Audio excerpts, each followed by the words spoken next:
Hi, Bill. We're back again. We are, Mark. And it's interesting, we're doing this podcast today on a meeting room on top of a Vietnamese restaurant in Breakwater. Cafe Palat. Cafe Palat, and it's a great spot. And they have also opened a new one in Packington Street that's really doing well. Which is Cafe Palat. Palat is there, that's Packington Street. Mark 2. And talking to the owner this morning, he said, because this is in the middle of an industrial area, he said things have dropped off a bit around here. As we know, the local economy in this particular area is basically supply chain stuff. But his Packington Street's doing really well, which is good to hear because hospitality is in trouble. And he does good food and drink too while we're here. That's right. So who's today's guest, Bill? Well, I was going to ask you that, Mark, You can because ask you've me. already been out and met Amanda, I have. and I haven't. So we've got Amanda Flynn. Welcome, Amanda. Thank you. Thanks for having me. And Amanda owns Smellies, which has been in existence for how long? 30 years last month. 30 years. And Smellies is? A beautiful florist. And if you've not been and you're listening to this, go and have a look because that's the key, I think. At the top of Moorabool Street. At the top of Moorabool Street, just next to St John of God Hospital. And they have a fantastic website, but we'll come to that. But welcome, Amanda. Thank you. I'm really happy to be here. You're not nervous? Most people say, I'm nervous because we warned you we don't edit and we don't script. No, I'm not nervous. So the first question we ask everybody is, where did you go to primary school? I went to 3 different primary schools. I grew up in Carlton in Melbourne. And we won't mention the football because that causes stress. And Amanda's in mourning this morning. I am after in the mourning. Collingwood game last night. I am in mourning. We won't talk about the Don't football. talk about that. So you went to school at Carlton. Yeah, so I went to school at Princess Hill Primary School, not far from what was Princess Park back then. Spent a couple of years there, and then due to family circumstances, we moved out to... My mum had remarried. My father died when I was young. My mother remarried and married someone who was in the Australian Army. So we moved out to Broadmeadows and lived in an army house. So when we lived out there, I went to East Meadows Primary School, and then that relationship ended. So my mum moved us back to the northern suburbs, Thornbury, and I went to Fairfield North Primary School. Oh, so moved around a little bit. We did move around a bit, yeah. And then high school? Yes, so because we were still living in that area, we moved once again to Preston, and I attended Preston Girls High School, which at the time was one of, I think, 8 or 9 state girls' high schools in Victoria. Girls only, which was pretty unique. Yep.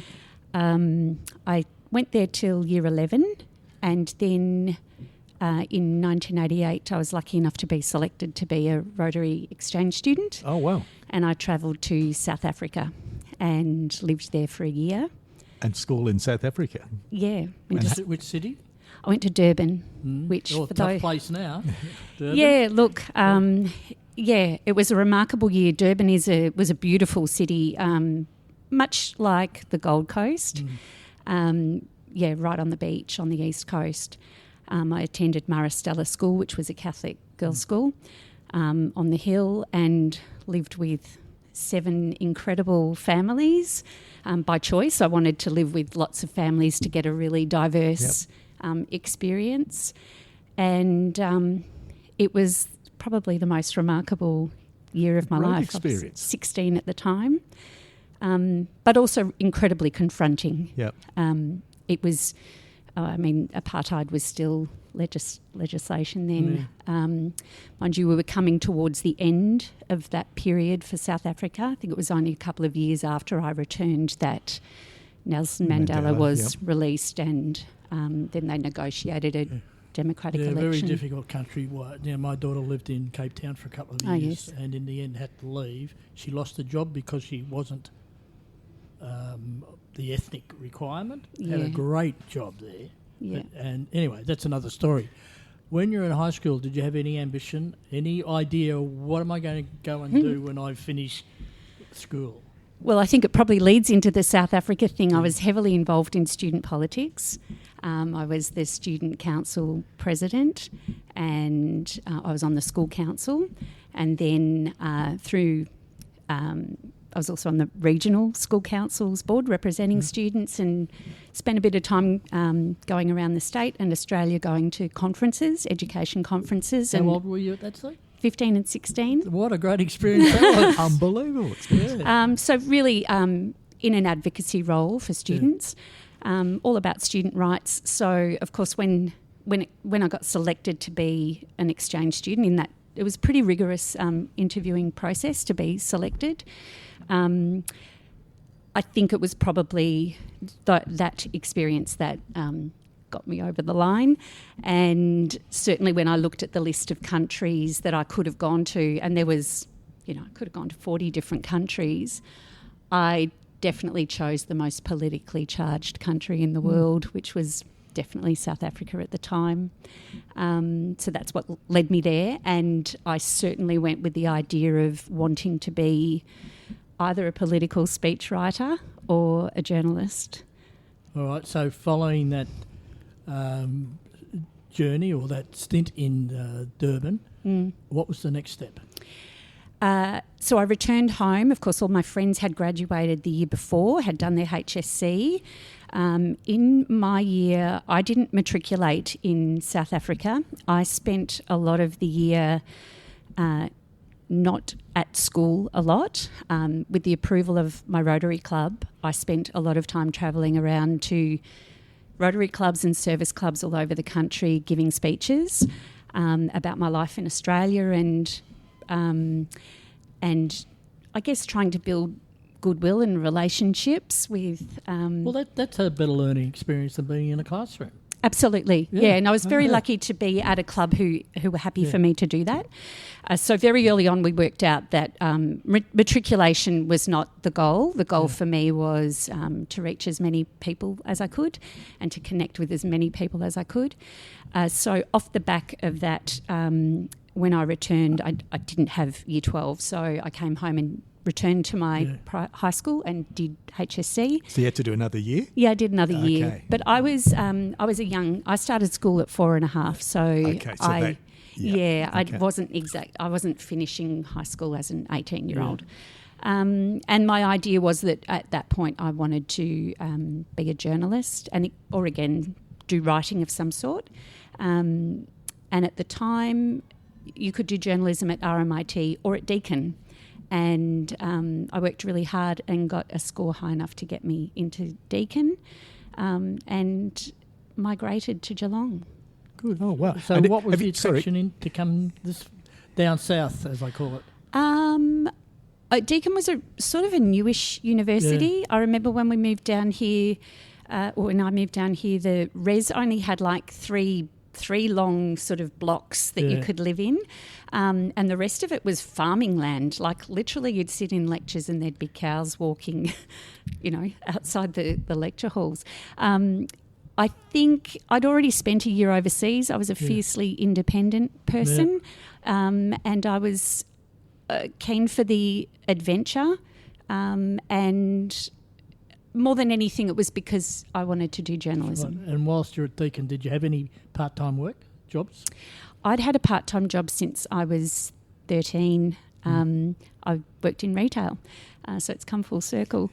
My mum worked for a Jewish family in Melbourne in a textiles company, a very well-known textiles company, H Sunshine and Son, which Rathdown Fabrics and Remnants. We lived on Rathdown Street, and the factory that my mum worked at was literally a half a block walk. So they had a little retail outlet attached to the factory. Such was the time in Australia or in Melbourne. It was everywhere in the northern suburbs. There was textiles, footwear, clothing manufacturers. And we all know what happened to that. So it was probably one of the first factory outlets. So it had, So we had. I worked in this factory outlet that sold fabric. So I would do that on a Saturday morning.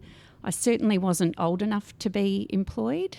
So when the inspectors used to come around on Saturdays, they used to hide me in the remnant bins so they wouldn't get fined, because they would also trade after midday on a Saturday, which was a big no-no then too. Yeah, those are the days. Yep. So when the inspectors came in, they would quickly shuffle me into one of the remnant bins so that they wouldn't get fined, but they'd still get fined for actually trading being open. Do you remember the famous hardware man down in Elstonwick, or Glenn Huntley? Yep. Penhelrick. Who kept opening past midday. And kept getting fined. Yes. And he actually, you could say, was one of the catalysts to break that trading ban on Saturday afternoons. When you think about it, it was ridiculous laws, wasn't it? Right, that's right.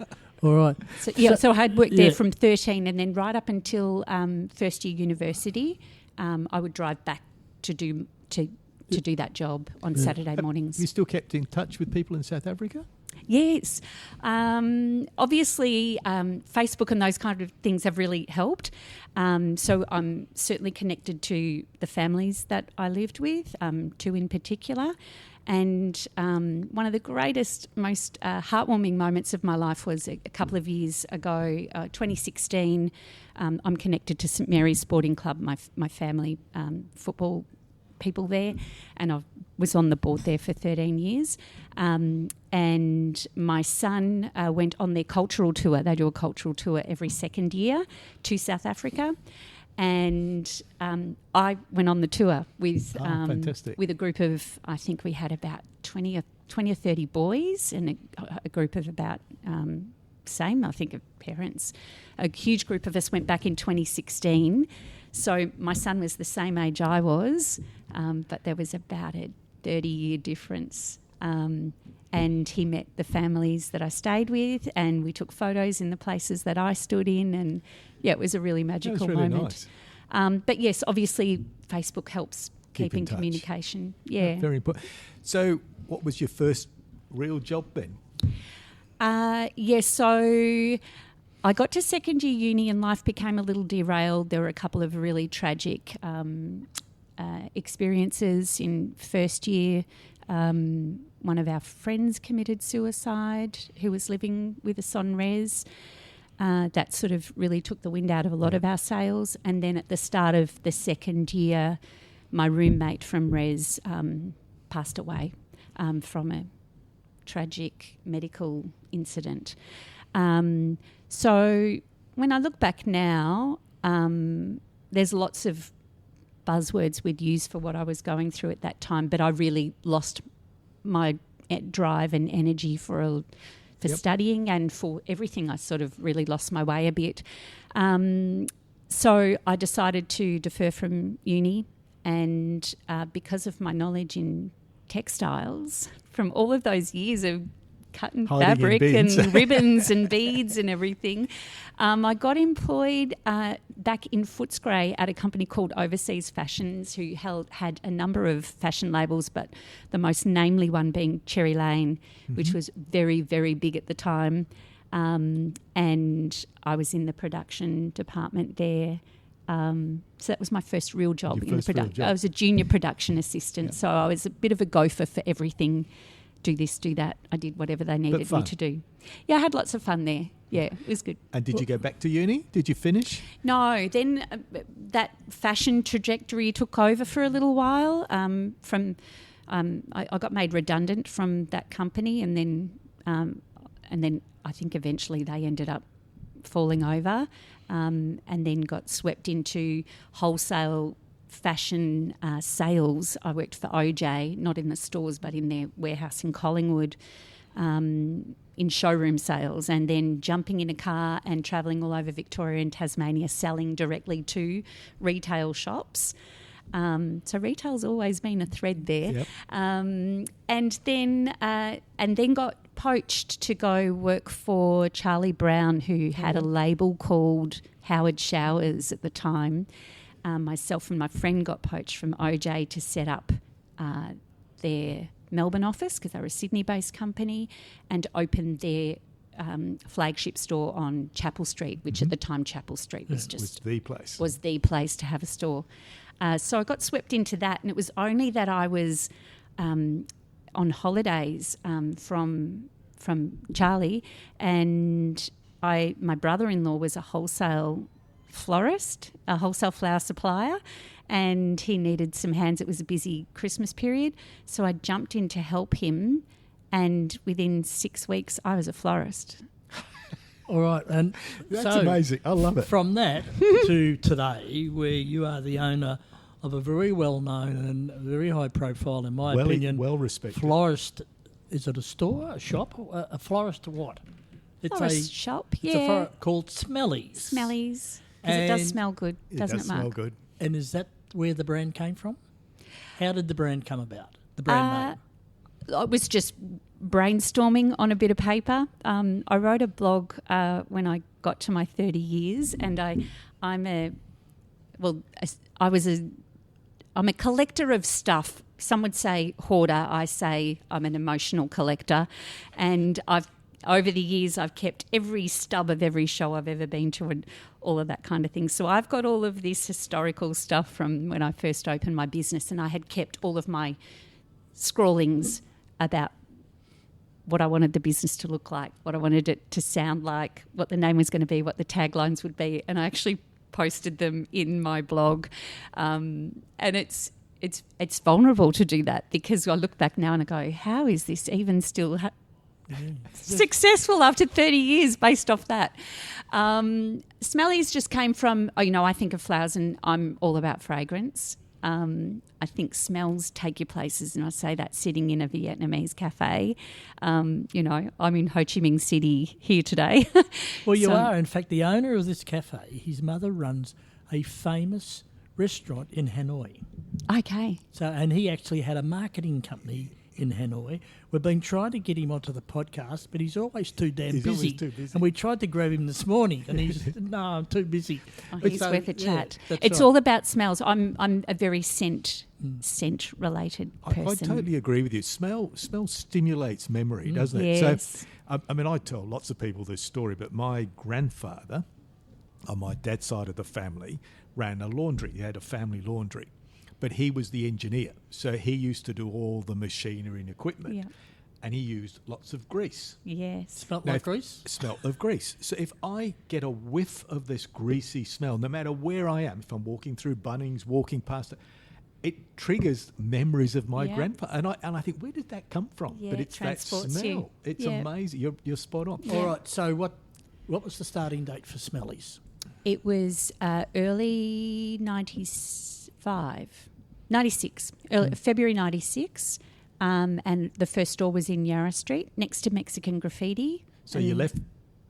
Yeah. So you left Chapel Street, Charlie Brown's. Yeah, I handed in my resignation I'm and out they of said, here. what are you going to do? And I said, I'm going to be a florist. And they went, what? But you don't know about flowers? I said, no, I don't. But I know about people, and floristry and retailing is all about people. So why Geelong? Because I was still commuting backwards and forwards. Okay. Yeah, so I'd met my partner by then. God bless him, Ambrose. We're still together 35 years. And did later. you tell him, I'm going to open a florist shop? Yeah, well, it was with his brother-in-law. Okay. Yeah, so it was, because I needed the support of having a flower supply to me. So, the first shop was next to Mexican Graffiti, which sadly is no longer another great Geelong business that's no longer around. It was in a tiny little shop front, and we outgrew that within 4 years. And then I moved up to the old Dan O'Toole's furniture store on Marrable Street. Yeah, it's just looking back along Marrable Street and some of those buildings. At least they haven't pulled all the old buildings down.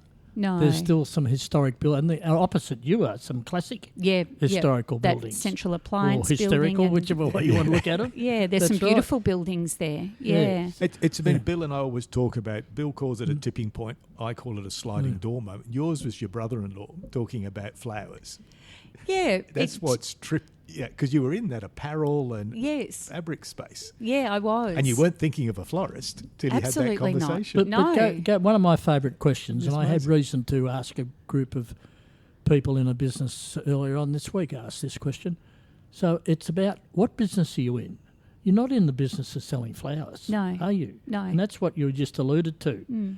Anyone can sell flowers. And you go to the service station, you pay $35 from flowers where you know you have no idea where they come from, and yet they're probably dead in 24 hours. Right? So it's you're in a different bit. What business do you really think you're in? I'm in the business of, well, people, but more specifically emotions. We're selling, we're connecting people with moments that matter. So do you have to be a counsellor at some stage? Every day. Yes. Yep. Every day is filled with phone calls or conversations with people about, I've got shivers thinking about it, you know, children that pass away, women that find out that they can't have children, Nana who's turning 100 and waiting for a telegram. So you get the whole story, don't you? We get the whole story, and people often need our help to help craft a message. Yes. Or sometimes the flowers alone are good enough without a message. We're counsellors, but I've heard you guys, and I'm an avid listener of this podcast because I love people's stories. And you talk about being storytellers. We're story listeners. You know, we listen to the stories and help people connect to each other. And, yes, sometimes you don't need a message at all. Sometimes it can just be the flowers, and it's the sentiment that really means more than what you're actually giving the person. And does your journalism that you looked at years and years ago kick in occasionally to help write some of the... Absolutely, yep. And I still love writing, and in my next life, whatever that might look like, I'll have a pen in my hand and a piece of paper. Yeah, I'm a crazy book reader and I love writing. So, yeah, there's a little bit of that in Amanda, did I read that you run floristry classes? Well, I picked something up when I was haunting you on the internet. We did workshops a few years ago, but our space at the shop, I found it was a bit too difficult to be transforming it all the time to convert it into a space that was appropriate for workshops.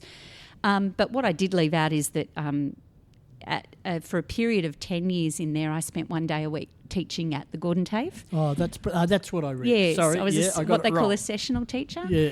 So I'd just come in on a Wednesday and just deliver training to the floristry students, hands-on floristry work, but also, you know, the floristry certificate is half dealing with flowers and the other half a retail operations certificate, because you can't have one without the other. Yeah. At the end of the day, you can create beautiful designs, but if you can't sell them, then you won't have a business. So, briefly talking before we commenced the podcast, and the question came up about where do your customers come from, and we spoke about internet sales and all the rest of it, but you monitor where your customers come from. Do you just want to repeat what you told us about what you know about where your customers come from? Yeah.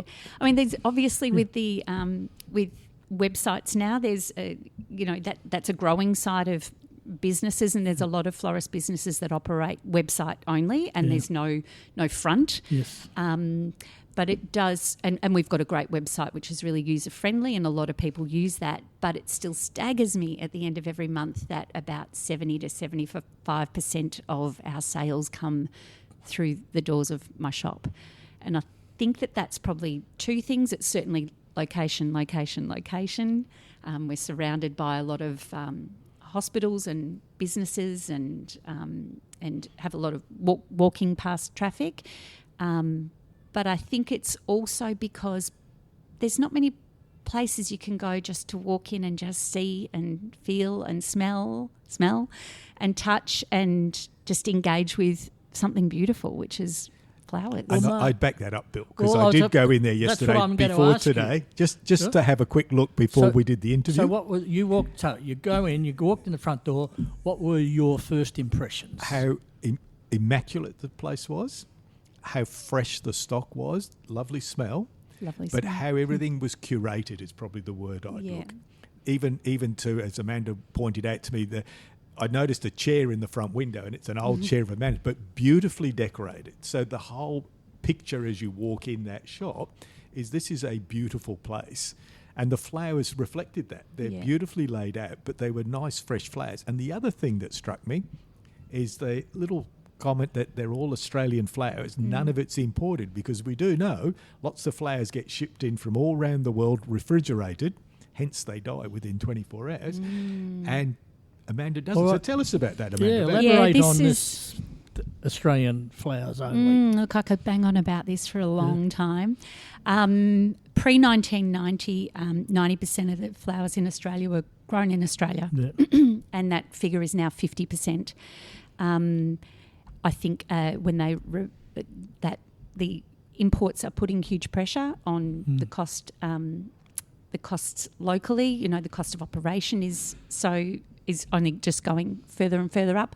I think there's other things going on in our floriculture industry around successions too, because a lot of kids now don't want to take over the family business.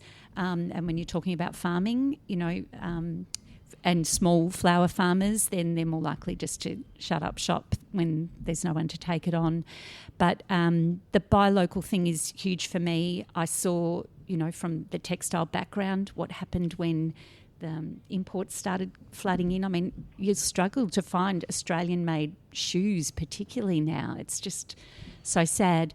Our commitment to that is really about looking after our industry on a real local, personal level, looking after the families who supply me and keeping a little circular economy going that really extends to the giftware we sell as well as all Australian also. It's a little bit of work to source it, but it just is a change of mindset. It's much like what restaurants are doing now with their kitchen gardens. They're designing menus based off what's seasonally available, and we work like that too. I just email my suppliers and I'll say, look, what have you got next week? They'll supply a list, and that's what we sell that week. And we're just working really close to the market, cutting out the middleman where we can. It's that paddock to plate thing is really a common term people use. Ours is paddock to vase, and the beauty of that is a lot of my growers don't use pesticides and chemicals. The flowers don't come with any sort of plastic packaging and rubber bands and all of that stuff, so it's really reducing the footprint, and it's coming from within a really close proximity, usually within 200 kilometres of the shop front, depending upon what the flower or foliage is. And there's something really just comforting around knowing that what I'm selling is helping someone else pay their kids' school fees or for their family holiday or, yeah. All right, I know you live out of Geelong. I think it is 30 k's or 20, whether we won't mention it. What do you think about when you drive to work of a morning? Well, I listen to podcasts like this one. Silly question. Boom Tish, that was a good plug. No, I do. I listen to podcasts. I was always a talkback radio girl, but I think the news, I had to just cut myself off a bit from the news feed. I'll listen to the news once a day and then I'll turn it off and fill my head with other things. ABC Book Club's a good one. But yeah, podcasts are my thing now. Well, that's interesting, Mark, because Amanda wasn't on our list, was she? No, she right, wasn't. and I mentioned to you, because I'd been into your shop, I said, we've got to go and talk to Smellies. And I went, what a great idea. And when we contacted you, you jumped at it straight away, but we didn't know you listened to our podcast. I do. Huh? There you go. It's amazing. Because I love listening to people's stories. So tell us, with your business, how many in your team? At the moment, we've got 4, but that will blow out around Christmas time, Valentine's, Mother's Day. That'll blow out to 8 to 10, including drivers. They come in as casuals, but my core group is 4. It's a bit different, you know. When I first opened the shop, it was just me, and then in that middle period, I would have 5 or 6. But yeah, we've sort of scaled back to 4. And I know you talk about franchising, but I'm not about wanting to be bigger and better. But you are the face. That's what you... Or you don't... I don't your show name is my the face, but you are the business. That's what it is. And this is... Yeah. It's interesting. I was dealing with a potential client recently. They want to sell their business. And I walked away thinking, you'll never sell this business because you and the rest of the family are so entrenched in this business and you know everything. I can't see anybody replacing you. Yeah. And it's really interesting summation of what I saw, and they haven't. Not that you're running your business to sell it, but this is a lesson for other family businesses. If the business becomes totally dependent on you, it loses its value. Do those in the people future. have their face? Oh, yes, yes. See, that's Yeah, a deliberate yeah. choice of But mine they not to have also my face. do the buying and the selling and the Yeah. all the rest of it. Anyway, that's another Yes, story. yeah. So it's but now if you got sick and you weren't there for 4 days, what happens in your business? My team does it. Well, Yeah. There you go. Yeah. And That's when the I key. employ people, they have to subscribe to the ethos. They have to subscribe to the buy local. They have to believe it, sell it, live it. And I think there's a generation of young people in particular now who are understanding that that's the future, is being a lot more sustainable in our purchasing practices, and that starts with the businesses that we buy from and the supply chain that you That's talked very about good. earlier. And right back at the beginning, when you started, there was just you. Yes. How did you learn flower arranging? Because that's an art. I employed someone who knew. I employed a florist, and I watched her and learned a lot. Learned. Yeah, and then worked out that when people started knocking on my door and very quickly and wanted me to do weddings and events and that kind of thing, and I thought, I better polish up my game here. So I did once a week travel back up to Melbourne to a little flower school that was operating in Collingwood, and I couldn't subscribe to their whole course. So I said to them, how about if I just pay you, and on a Wednesday you just give me as much as I can fit in on every Wednesday. And I did that for about 6 months, and literally went to them and almost told them what I wanted them to teach me in terms of the technique. I knew how I wanted things to look. Yep. I just needed the foundations. So I did that for about That's 6 very good. months. What Yeah. percentage of your business is weddings? Currently, not much at all. Well, it's not the wedding season, is it? Either. It is. Yeah. We stepped away from weddings Yeah. after COVID. COVID was a really interesting time. Unlike a lot of other businesses, for us it was a boon, because everyone was sitting at home. Oh, you yeah. couldn't visit people for any occasion. My local florist had a great time. Yes, but as much as it was a boon, and I'm very, very grateful that we were not impacted in that way, the mental load was immense. Yep. Every day, dealing with people calling and crying because they couldn't see people who were dying or see people for really important life occasions. Yep. And people were really emotional on Yep. the phone, and my staff were emotional because we were all so unsure about what was going to happen to our lives. There were a lot who were really anxious. So in that period of COVID, we obviously went into COVID with a lot of weddings pre-booked, and every week a bride would ring and say, I've got to bump my date again, or I have to reconfigure everything again because now I can only have 50 people inside and 50 people outside. So it was just, my head was spinning, and it probably took until 2 years after COVID for us to complete that wedding backlog, the COVID hangover weddings. And in that period, we just didn't take on more weddings. It's the thing that I hear and see of the group of people that suffered the most were those that couldn't go to funerals of close friends. And I remember watching funerals online. There's 3 people at the front of the church. Yeah. And that had an enormous emotional effect Yeah. on those that couldn't go. Yeah. And don't get me started on lockdowns, but there is reciprocal damage that people just don't realise.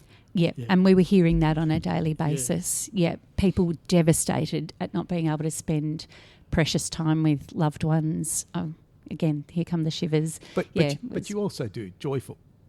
Oh, absolutely. So you get the oh, good yes. stories too, Oh, don't for you? sure. Yeah, some incredible things. And there are some fabulous businesses in Geelong who are always applauding their staff by, for amazing work that they've done or achievements that they've achieved.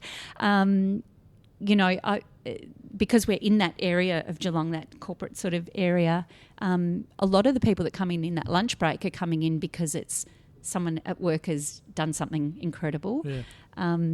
That's I'll have to think about flowers from now on, because I've been giving out golf pass tickets randomly. They're good. Yeah, that's good randomly too.